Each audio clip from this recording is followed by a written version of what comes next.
ಕೊಡ್ತೀರಾ ಅಂತ. ಅದರಲ್ಲಿ ಒಂದು ಸರ್ವೆ ಮಾಡಿದ್ದಾರೆ, ಸುಮಾರು 10,000 ಜನರುಗಳನ್ನ ಇಟ್ಕೊಂಡು ಸರ್ವೆ ಮಾಡಿರುವಂಥ. ಅಲ್ಲಿ ಏನು ಹೇಳ್ತಾರೆ ಜನ, 79% ಜನ, ಈ ದೇಶದ ಜನ ಏನು ಹೇಳ್ತಾರೆ ಅಂತಂದ್ರೆ, ಇಲ್ಲಿ ಈ ದೇಶದಲ್ಲಿ ಹಿಂದೂಗಳು, ಮುಸ್ಲಿಂಗಳು, ಕ್ರಿಶ್ಚಿಯನ್ಗಳು, ಪಾರ್ಸಿಗಳು ಎಲ್ಲ ನಾವೇನಿದ್ದೀವಿ ನಾವೆಲ್ಲ ಒಟ್ಟಾಗಿ ಬದುಕಬೇಕು ಅಂತಕ್ಕಂಥದ್ದು ಈ ದೇಶದ ಸುಮಾರು 79% ಜನ ಹೇಳ್ತಾರೆ. ಇದು ವರದಿ ಸರ್ವೆ ಮಾಡಿರುವಂಥದ್ದು, ಪತ್ರಕರ್ತರು ಮಾಡಿರುವಂತಹ ವರದಿ ಆಧಾರದಲ್ಲಿ ಬರ್ತಿರ್ತಕ್ಕಂಥದ್ದು.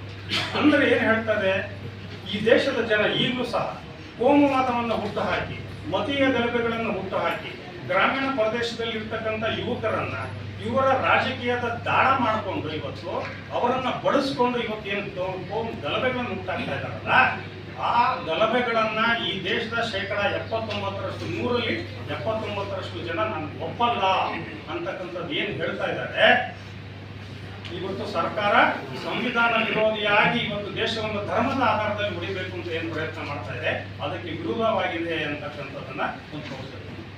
ಇನ್ನೊಂದೇನು ಹೇಳುತ್ತೆ, ಈ ಚುನಾವಣಾ ಆಯೋಗದ ನೇಮಕಾತಿ ಬಗ್ಗೆ, ಚುನಾವಣಾ ಆಯೋಗದ ನೇಮಕಾತಿ ಬಗ್ಗೆ ಏನು ಹೇಳ್ತಾ ಇತ್ತು ಅಂತಂದ್ರೆ, ಪ್ರಧಾನಮಂತ್ರಿಗಳು ಇರಬೇಕು, ವಿರೋಧ ಪಕ್ಷದ ನಾಯಕರು ಇರಬೇಕು, ಮತ್ತೆ ಸುಪ್ರೀಂ ಕೋರ್ಟ್ನ ನ್ಯಾಯಾಧೀಶರು ಇರಬೇಕು ಅಂತಕ್ಕಂಥದ್ದು ಇತ್ತು.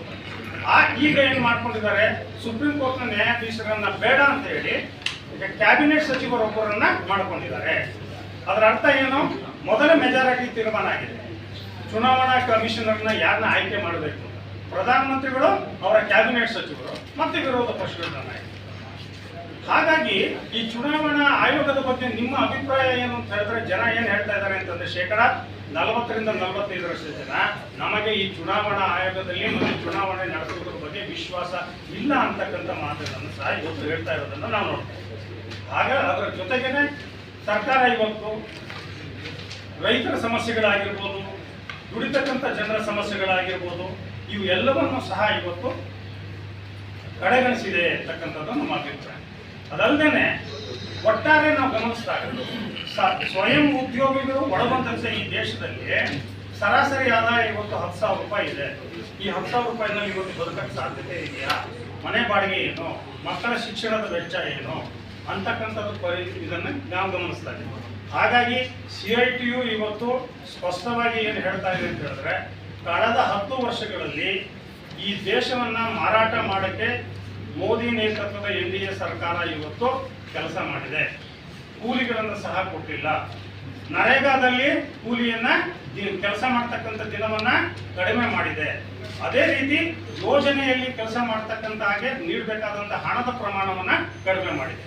ಇನ್ನು ಉದ್ಯೋಗದ ಪ್ರಶ್ನೆ ಬಂದಾಗ ಕಾಯಂ ಉದ್ಯೋಗ ಅಂತಕ್ಕಂಥದ್ದು ಎಲ್ಲೇ ಇಲ್ಲ. ಇವತ್ತು ಸಂವಿಧಾನ ನಮಗೆ ಸ್ಪಷ್ಟವಾಗಿ ಹೇಳ್ತದೆ, ಪ್ರಭುತ್ವ ಅಂತಕ್ಕಂಥದ್ದು ಇವತ್ತು ಉದ್ಯೋಗವನ್ನು ಸೃಷ್ಟಿ ಮಾಡಿ ಜನರಿಗೆ ಕೊಡಬೇಕಾಗಿತ್ತು ಅಂತ.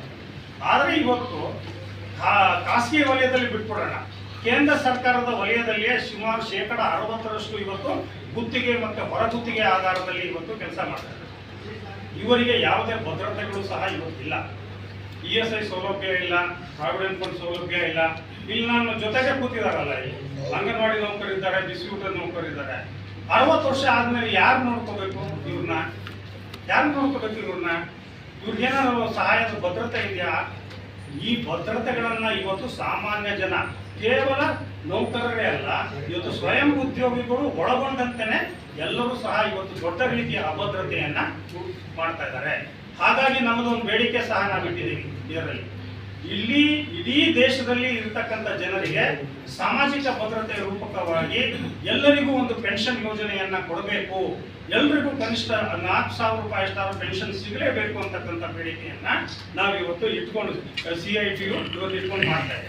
ಆದ್ರೆ ಇವತ್ತೇನ್ ಮಾಡ್ತಾ ಇದೆ ಸರ್ಕಾರ, ಪೆನ್ಷನ್ ಅನ್ನ ಇವತ್ತು ಕಡಿತ ಮಾಡಿಸ್ಕೊಳ್ಳುವಂತ ದೃಷ್ಟಿಯಲ್ಲಿ ನೋಡ್ತಾ ಇದೆ. ಜನ್ಧನ್ ಯೋಜನೆ ಅಂತಕ್ಕಂಥದ್ದು ಹೇಳ್ತಾರೆ, ಮಾನ್ಧನ ಯೋಜನೆ ಅಂತಕ್ಕಂಥದ್ದನ್ನ ಹೇಳ್ತಾರೆ. ಅದರಲ್ಲಿ ಇವತ್ತು ಸಹ ಎಷ್ಟು ಜನ ನೋಂದಾವಣೆ ಆಗಿದ್ದಾರೆ ಅಂತಕ್ಕಂಥದ್ದು ಸರ್ಕಾರ ಇವತ್ತು ಹೇಳ್ತಾ ಇಲ್ಲ. ಅಂದ್ರೆ ವ್ಯವಸ್ಥಿತವಾಗಿ ಇವತ್ತು ಸಾರ್ವಜನಿಕ ವಲಯದ ಬ್ಯಾಂಕ್ಗಳನ್ನ ಸಾಲಗಳನ್ನ ಇವತ್ತು ಯಾರಿಗೆ ಕೊಡ್ತಾ ಇದ್ದಾರೆ, ಉಳ್ಳವರಿಗೆ ಕೊಡ್ತಾ ಇದ್ದಾರೆ. ಗ್ಯಾರಂಟಿ ಯಾರು ಕೊಡ್ತಾರ ಅವನು ಮಾತ್ರ ಸಾಲ. ಅಂದ್ರೆ 2 ಲಕ್ಷ ರೂಪಾಯಿ ಸಾಲ ಕೊಡ್ತೀನಿ ಅನ್ನೋದಾದ್ರೆ ಬ್ಯಾಂಕ್ನವ್ರು ಏನ್ ಮಾಡ್ತಾ ಇದಾರೆ, 2 ಲಕ್ಷ ರೂಪಾಯಿ ಅಷ್ಟು ಗ್ಯಾರಂಟಿ ಇರೋರಿಗೆ ಸಾಲ ಕೊಡ್ತಾ ಇದ್ದಾರೆ. ಬರೀ ಕೈಲಿ ಹೋದ್ರಿಗೆ ಇವತ್ತು ಬ್ಯಾಂಕ್ಗಳಲ್ಲಿ ಬಡವರಿಗೆ ಇವತ್ತು ಸಾಲ ಸಿಗ್ತಾ ಇಲ್ಲ ಅಂತಕ್ಕಂಥದ್ದನ್ನ ನಾವು ಗಮನಿಸಬೇಕು. ಅದೇ ರೀತಿ ದೊಡ್ಡ ಕೈಗಾರಿಕಾ ಉದ್ಯಮಿಗಳಿಗೆ ಕೊಟ್ಟಂತ ಸಾಲ ಇವತ್ತು ವಸೂಲಿ ಆಗದಿರೋದೆಷ್ಟು 14 ಲಕ್ಷ ಕೋಟಿ ರೂಪಾಯಿಗಳಷ್ಟು ನಿಮ್ಮ ಹಣ ಇವತ್ತು ಸಾರ್ವಜನಿಕ ಬ್ಯಾಂಕ್ಗಳಲ್ಲಿ ಇದ್ದಂತ ಹಣವನ್ನ ಇವತ್ತು ಮನ್ನಾ ಮಾಡಲಾಗಿದೆ. ಕಾಂಗ್ರೆಸ್ ಬೆಂಬಲಿಸ್ತಾ ಇರೋ ಉದ್ದೇಶ ಹೇಳಿ. ಕಾಂಗ್ರೆಸ್